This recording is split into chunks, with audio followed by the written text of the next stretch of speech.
Now, Lacta Plus handed over more than $2 million to the Portmore Sports Association at the recent launch for the third staging of the Portmore Basic Schools football competition.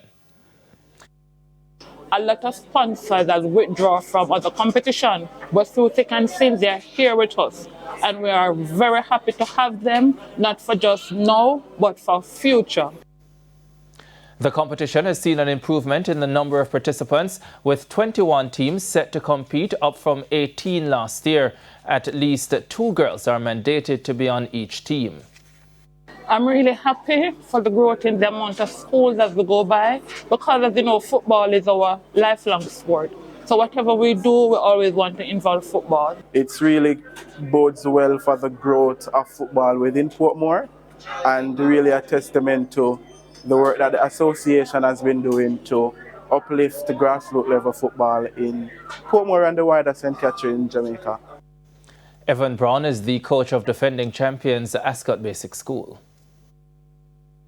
Well, first, let me say, thanks to the Portmore Sports Association. They have been doing fantastic. They have been consistent, and also for Alacta for their third year on board as sponsorship. As it relates to the competition itself, and for defending the title, it is not going to be easy. We're a defending champion. Other school is going to want to come and try and take that title away from us. But we are standing strong on what we believe in, which is get the kids out there and get the job done. Meanwhile, among the newcomers is Majestic Gardens Infant School.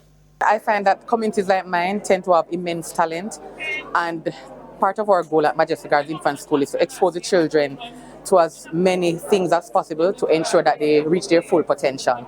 And because I see the talent among them, I decided to speak to Ms. Hansen and find out how we can get our children involved in this competition so that they can showcase their talent.